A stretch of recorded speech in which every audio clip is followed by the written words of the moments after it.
Kyle, I'm kind of proud about something. I'm pretty proud of something. Okay. Are you about to boast? I'm going to boast in two things that I recently purchased that I'd forgotten about because they were out of stock. But one is my "I'm Fine" shirt, and you might think that that's like a thing about my looks and appearance. I know better than that. It's an "I'm Fine" shirt that looks like I've been stabbed in the side, and it's awesome. And anytime I wear it, my girls have to point out, like, "Hey, you're fine. Everything's okay." Like every time I wear it. And then the other one I got was "Save the Chubby Unicorn" shirt, and it's got a rhinoceros. And I just think it's nice. I just think it's awesome. It gets a lot of as an introvert, you're drawing a lot of attention to yourself through those shirts. I was going to say that gives me a lot of looks at Walmart, but enough of that. Cue the jingle.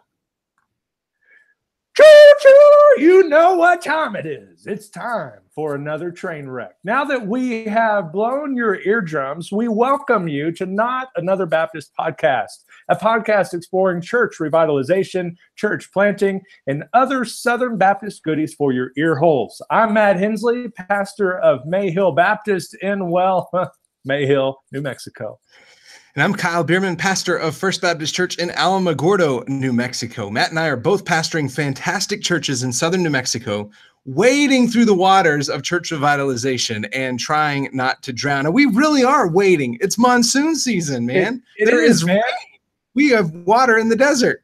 But all that does for you is make it human. I think we talked about that before. Yes. But we are oh so grateful for our partnership with the Christian Standard Bible and are oh so humbly proud to be the official podcast of the Word of God. After the show, we encourage you to visit csbible.com to learn more about a translation that is faithful and true with an aim to blend accuracy and readability the best way possible. Yes, many of my church members, at least, have fallen in love with it as well. I see some CSBs being carried around on Sunday mornings. It's easy to read. It's accurate. And honestly, we'd say that even if they didn't pay us. I would like to point out that we both used the CSB before the CSB ever made us the official podcast of the Word of God. This is true. Now, we did get CSB mugs after we were paid by the CSB. However, you bought them. So I did. That's right. It's a wash.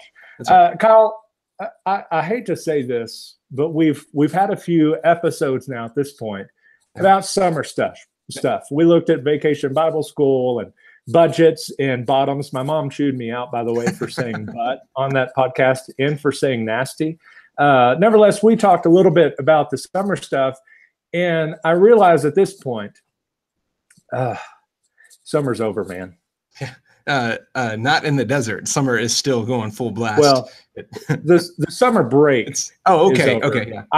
Our kids went back as of Monday. This is actually when we're recording. They went back today. And when do your kids go back? Well, we homeschool, so y'all don't they either never do school or they never get a break, whichever way you want to look at that. Let me stop you. Okay. I posted a picture on our Facebook and our Twitter pages. It said, "Homeschool gangsters be like," and it had somebody that had spray painted on a wall. It just said swear words. I thought your kids probably did that. Funny. Noah definitely. No, that would have been my son. Yeah, that would have been Noah all the way. So since we homeschool, we did kind of a soft start today.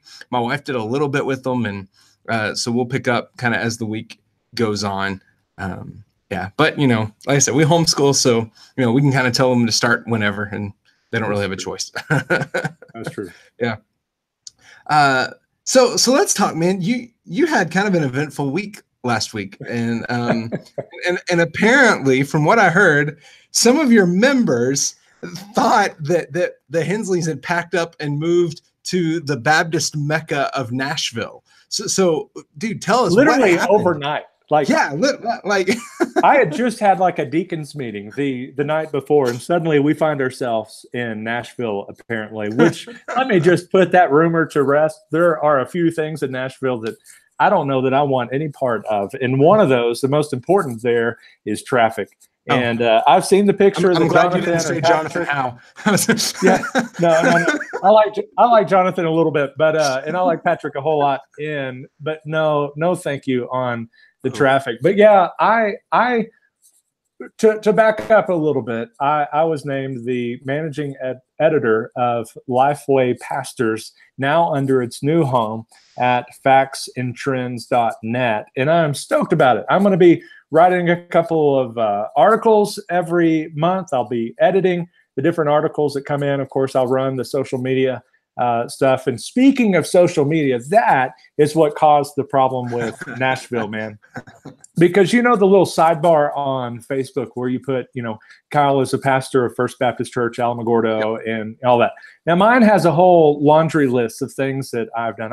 I've put everything up there, like took out the trash. I'm the chief janitor of the home, things like that. But so I decided I'm going to throw managing editor on there as, just it's going to be on the list. And there's a little option that pops up that says, do you want to show this on your feed? And I selected no.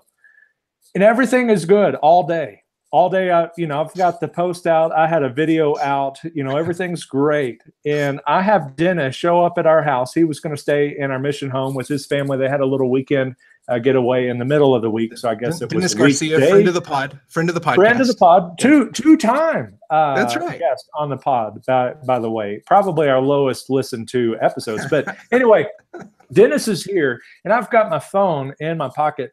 And like my leg is shaking. It's buzzing so much. And I'm like, what on earth is going on? I've got texts coming in. I've got calls coming in. I've got messages on Facebook popping up. And I try my best. I fail doing this often. But if we've got guests over, I try to put the phone away and focus on them. And I couldn't. I told Dennis, I said, there is apparently some kind of a raging fire on Facebook right now that I need to take just a moment to figure out. And there it is in all its glory, right in the middle of Facebook. A announcement has been made that Matt Hensley has moved to Nashville to work at Lifeway, which is not true.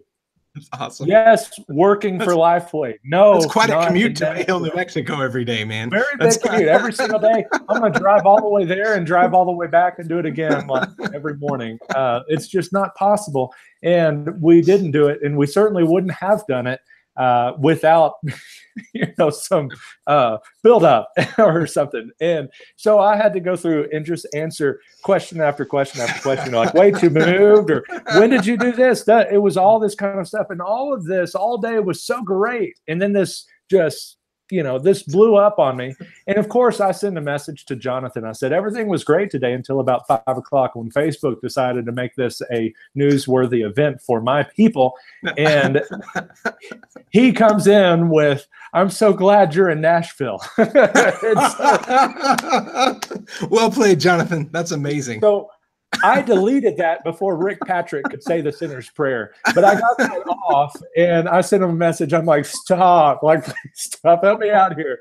And it finally died down and I had enough things in there to get people back. We're here, and we are here as long as God is going to let us be here, or these people are going to let me be here. We are here. And this is a great opportunity that I'm able to do from our porch, like I said, writing a couple of articles, editing some articles, and posting them to social media, which right now is on the bad list. So what you're saying is now you have to work 1.5 days a week, is what you're saying.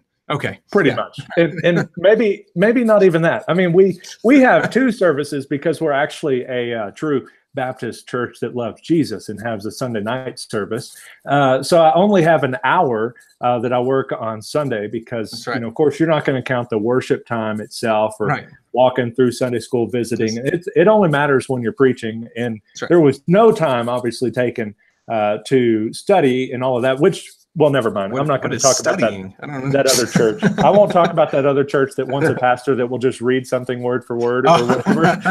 We won't go there on this one. But I'm excited. I'm excited about it. It did remind me that social media can get you in a little trouble, even if you don't really mean for it to. And social media can sometimes do that for you. But that's enough about my new gig. Again, it's Lifeway Pastors. I'll be the managing editor there under its new home at factsandtrends.net, and encourage you to go and visit that at some time after the show. But I'm not the only one with a, yeah, nicely done. I am paid to say that. I'm not the only one with the new gig. I think you have a new little something too. Yeah, so I am actually, I'm going back to school this week as well. We have a Christian school that meets in our building, and I am teaching an apologetics class 4 days a week from 8:10 to 9 a.m. I'm teaching a senior apologetics. So that means I got to show up to the office early, man. And I'm really excited. So we start Wednesday, and we're going through some great books, and I'm excited to do that with these senior kids. It's going to be a new experience, but it'll certainly be a lot of fun, I think. You know what the best thing about that is your truck is going to be parked at the church early in the morning. And so members are going to drive by the church and think, oh, Kyle's working. Oh, hey. Oh, man, look at how diligently he's in his office studying. Yeah, absolutely. That's awesome. There's plenty of times that if we're going to go to town or whatever, I'll have already gone to the church. And Rebecca's like, do you want me to walk down there and us go in the truck? And I'm like, no, I'll leave the truck here and we'll ride in your car. So the truck stays. That is naughty. That's naughty. That is naughty. That I learned from a pastor of like 1,000 years. He taught me that little trick. But you said that your kids kind of had a soft start back to school. You've got to start kind of back to school, at least in the classroom of teaching. How are y'all coping with that? What grades are they going to be in? All of that good stuff. Let's see.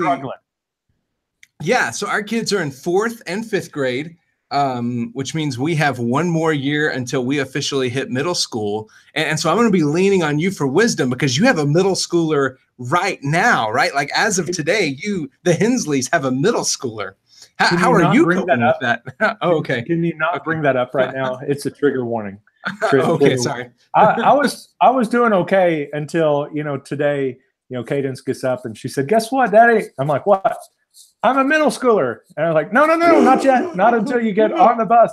I was like, no. And Mom, surprisingly, she held it together somehow. And we do every year, the start of the year, we get them onto the bus and all of that.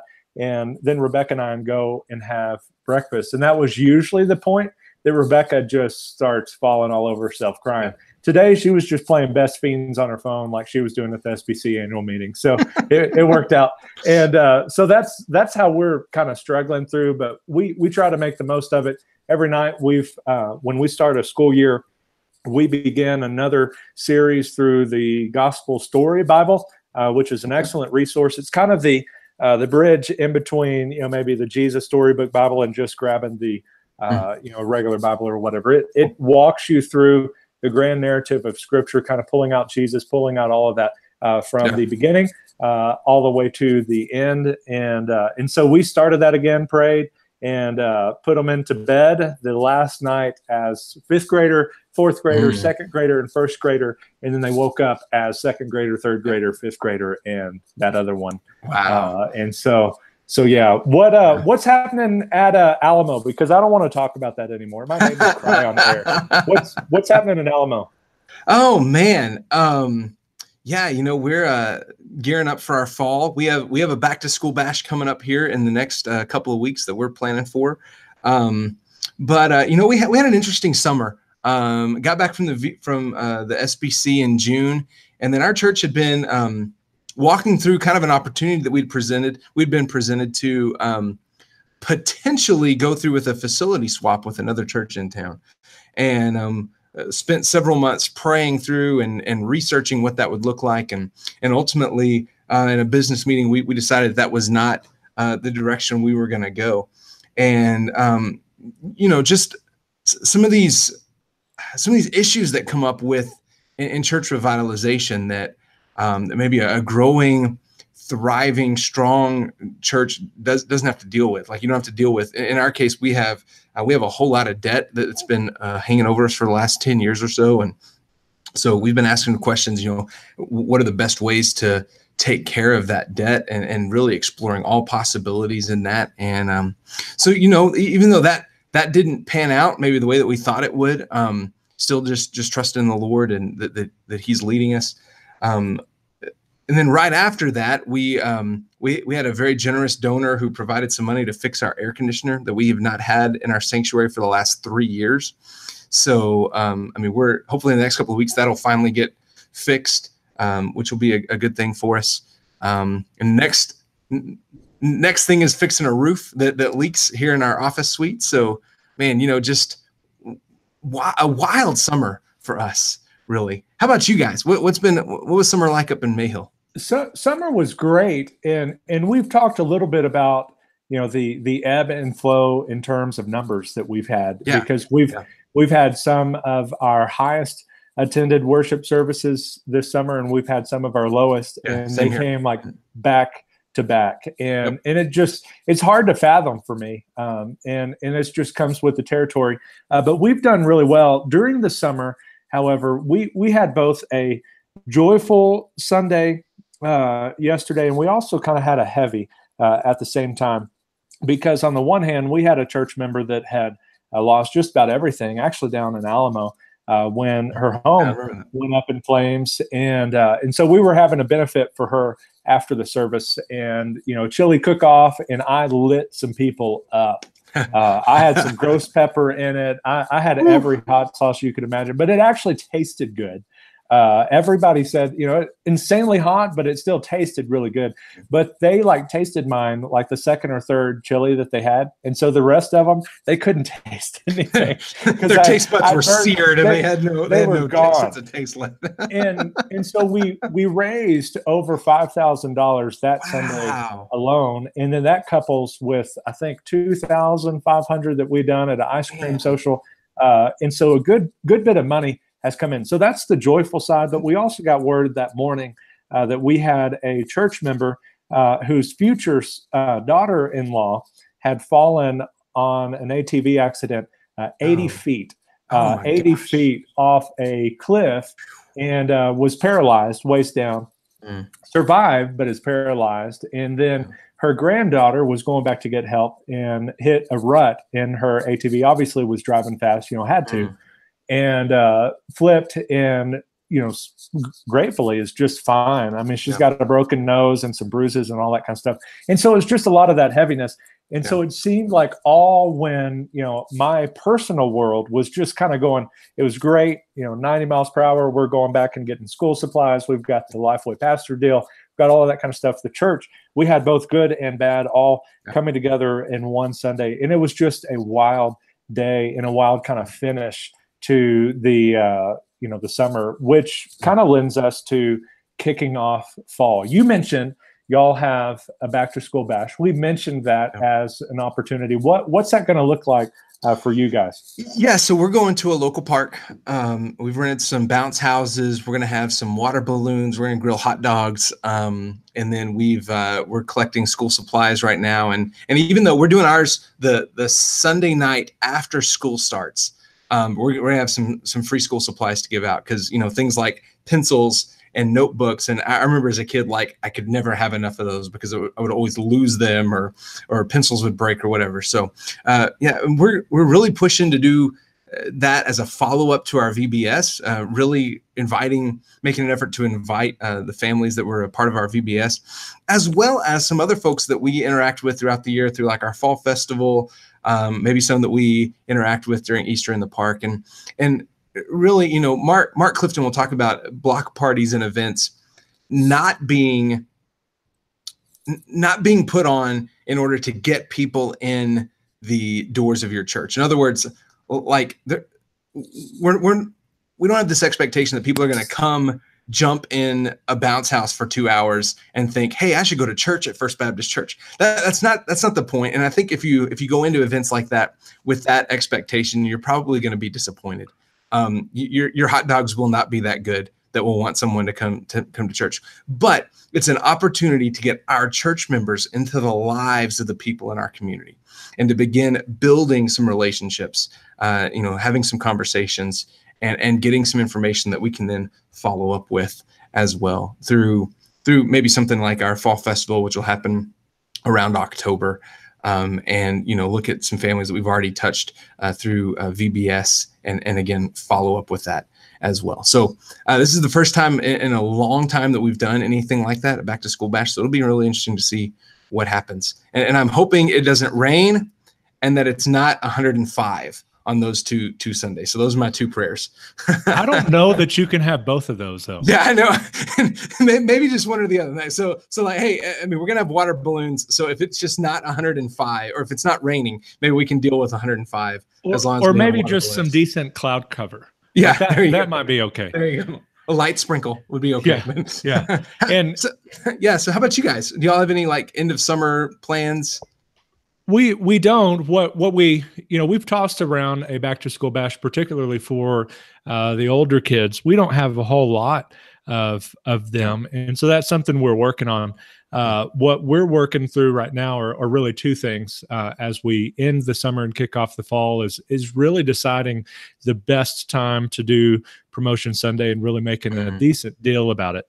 In the past, it's just 1 week you're in this group and then the next week you're in the next, and that's kind of it. And I've been in churches in the past where moving up from, I think it was pre-K into the kindergarten class, you would get a Bible, different stuff. I've seen that in the past. We won't necessarily do something like that. Not that that's a bad thing. I remember as a kid, like Promotion Sunday being a big deal. Like they would, like you'd be escorted to your next class, and it was like a lot of fanfare that. I'm going from second to third grade. Like I'm literally in the same class. It's not that big. But it's all the same. But we're dealing with that. And on the one hand, they've always done, my favorite line. They've always done it this way. They've always done it where Promotion Sunday just happened on the Sunday after school went back, and that makes great sense. Now. Cadence is a sixth grader, so now she's in middle school, so it makes sense for her to be in the middle school class. However, where our quarterlies and so forth are lining up, they've still got, I think, 2 more weeks or 3 more weeks on some of the curriculum. And some of them are in the same ones, and some of them are in different ones. And we're working on streamlining that. Then it won't be an issue. But that's something that we're trying to wrestle through right now. And the other side is we've got a jam program. It's called Jesus and Me. And that's on Tuesday nights every school year. It only happens during the school year. And it's a chance for some of the neighborhood kids to get a hot meal and then learn Bible studies, fellowship, all of that kind of stuff. Really a safe place for them to be during the week. And so that kicks up in a couple of weeks later than it normally would, because the leader of it is out of town with her daughter who had surgery. And so, we're pushing that back a little bit. Yeah.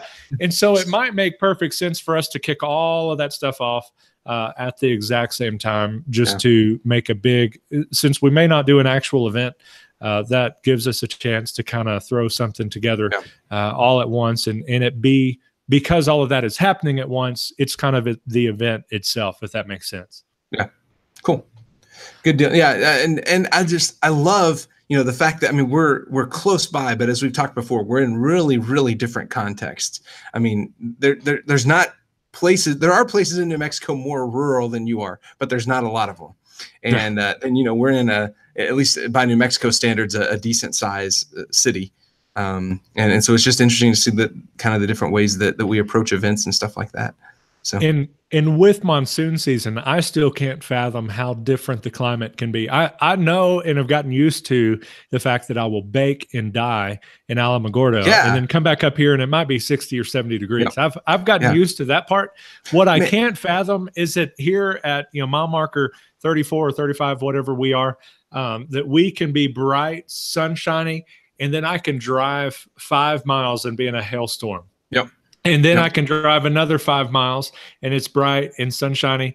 And then I can drive another 5 and it's just a torrential downpour and you can't see a thing. And there's like flash flooding on the sides. I cannot wrap my mind around how varied it can be just by 5 miles. Well, and we were talking right before we went on air.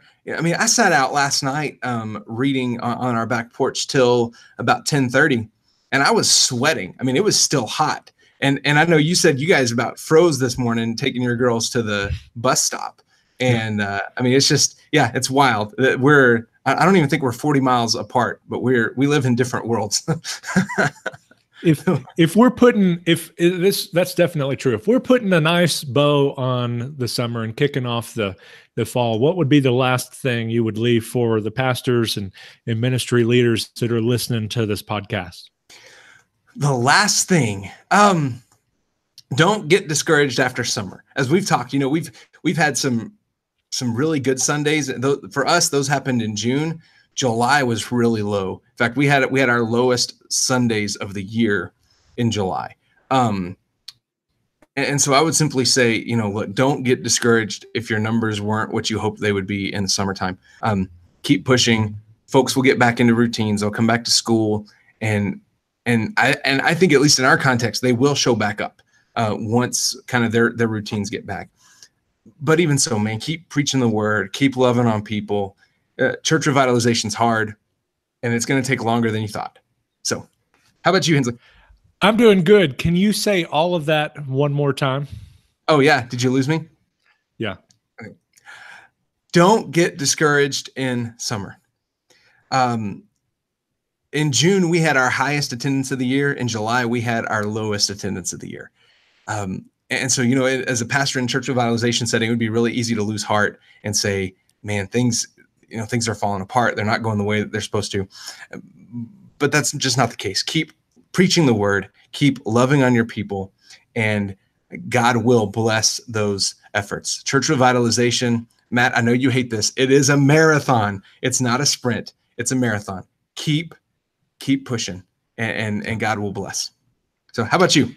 And that would be the same. And I've got a article coming out along those lines of just a call for faithfulness being greater than numbers. Is I do look at numbers. I mean, the podcast or even Facts and Trends and Lifeway Pastors. I do look at numbers, and it's easy for me to kind of get wrapped around the axle with numbers and seeing trends either up and down and being hard to peg, like what's happening. I think we shared before how if I make a big push to come back to Sunday night service, here's what the text is going to be. This is what we're going to study. Would love for you to come back.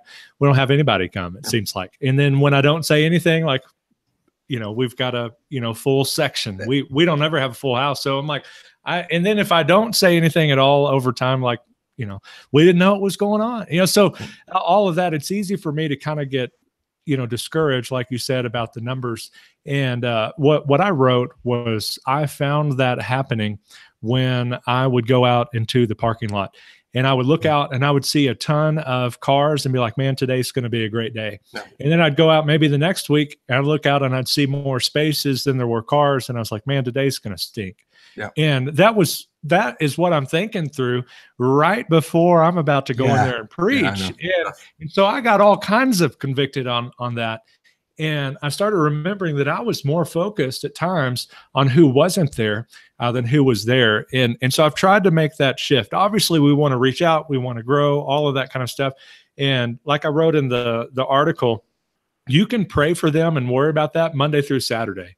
But on Saturday, you've got 50, 70, 80, 100, 1,000, 10,000, whoever's listening to this, you've got those people are there. They've taken the time that morning to come and hear the word. Preach the word and quit worrying about on Sunday who's not there, all of that kind of stuff. Don't get discouraged about that. You've got one job to do on Sunday, and that is to preach Jesus, full stop. That's it. And so that's been something that's been all over me and my heart. And so I would share that to guys as they're wrapping up the summer. Maybe they will dip down in the summer, or in the school year, maybe they'll rise up in the school year.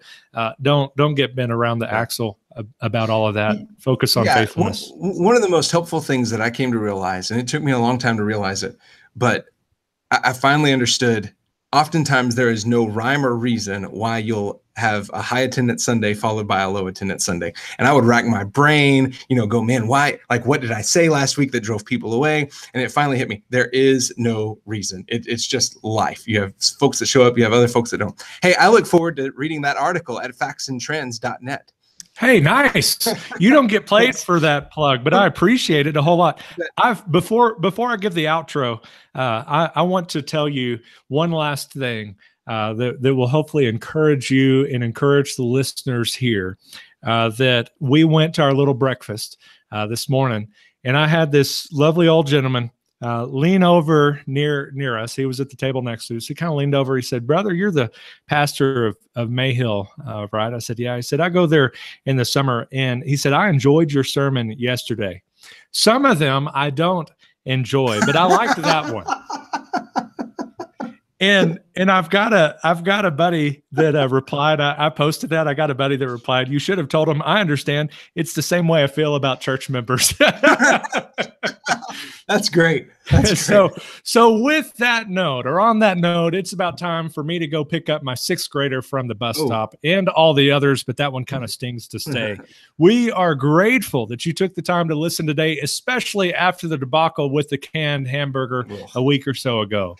Yeah, and we sure would love for you to visit www.notanother.baptistpodcast.com for all of our past episodes, including ones like that debacle, and also subscribe to us on iTunes or wherever you enjoy these train wrecks by searching for Not Another Baptist Podcast. Indeed. We would love to connect with you on Twitter at NAB_podcast and on Facebook under our name, because that is also where we will throw out some little tips and tricks about who is coming on the podcast next. And one of them is named Mark, and another is named Tim, and another is named Michael. And you can just rack your brains unless you go to those pages and you can find out all more. And again, I will shamelessly invite you to visit factsandtrends.net, the new home of Lifeway pastors. So I still have some work past a week and a half.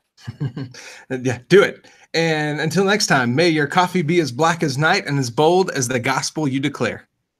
Have a great day. See y'all later.